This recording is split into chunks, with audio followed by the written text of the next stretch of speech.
আসসালামু আলাইকুম বন্ধুরা, কেমন আছেন? আশা করি আপনারা ভালো আছেন। আমার রান্নাঘরে আপনাদের স্বাগতম। আমি ভালো আছি। আজ আপনাদের জন্য নিয়ে এসেছি নতুন এক রেসিপি। এখানে আলু কেটে নিয়েছি, আলু দিয়ে পোনা মাছ ঝোল বানানোর জন্য ঝোল বানিয়ে আপনাদের দেখিয়ে দেবো। দেখতে থাকুন, আশা করি আপনাদের ভালো লাগবে।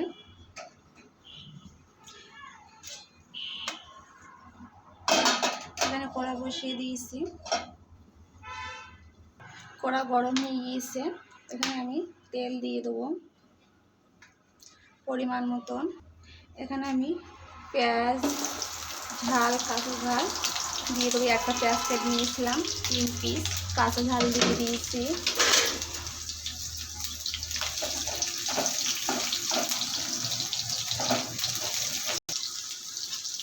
এখানে আদা রসুন বাটা দিয়ে দেবো।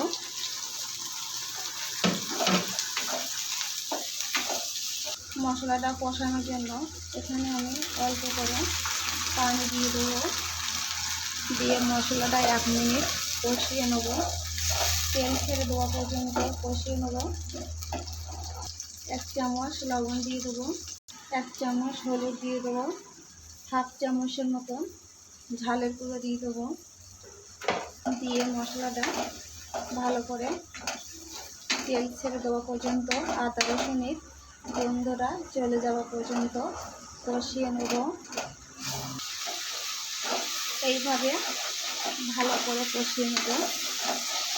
মশলাটা কষানো হয়ে গিয়েছে, দেখুন বন্ধুরা, তেল ছেড়ে দিয়েছি। এখানে আমি কেটে রাখা আলুগুলো দিয়ে দেবো। দিয়ে 1 মিনিট এইভাবে কষিয়ে নেব, ভালোভাবে কষিয়ে নেব। এইভাবে 1 মিনিট কষিয়ে নিয়েছি। দেখুন কত সুন্দর ভাজা ভাজা হয়ে গিয়েছে। এখানে একটু পানি দিয়ে দেবো।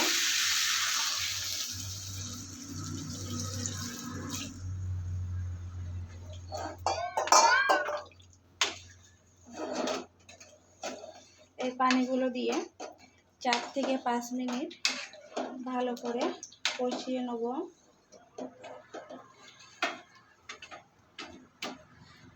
এখানে জিরে দিয়ে দেবো। এখানে আমি গোলমরিচ, ধনে একসাথে দিয়ে দেবো।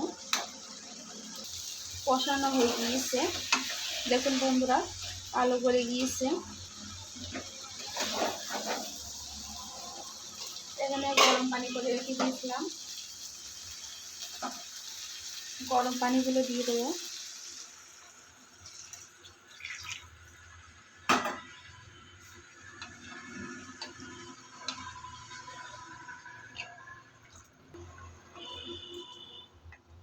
ফুটে উঠেছে, এখানে এই মাছগুলো দিয়ে দেবো।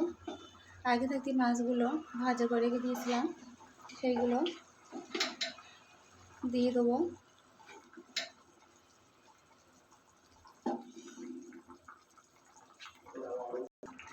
গরম মশলা দিয়ে দেবো।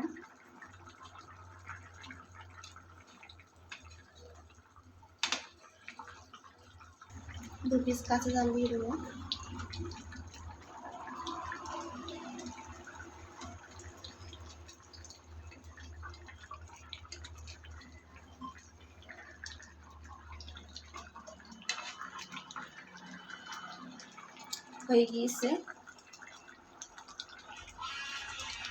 হয়ে গিয়েছে বন্ধুরা, দেখো আলুর ঝোল পোনা মাছ দিয়ে কেমন হয়েছে কমেন্ট বক্সে জানিয়ে দেবেন। ভালো লাগলে লাইক কমেন্ট শেয়ার করতে ভুলবেন না।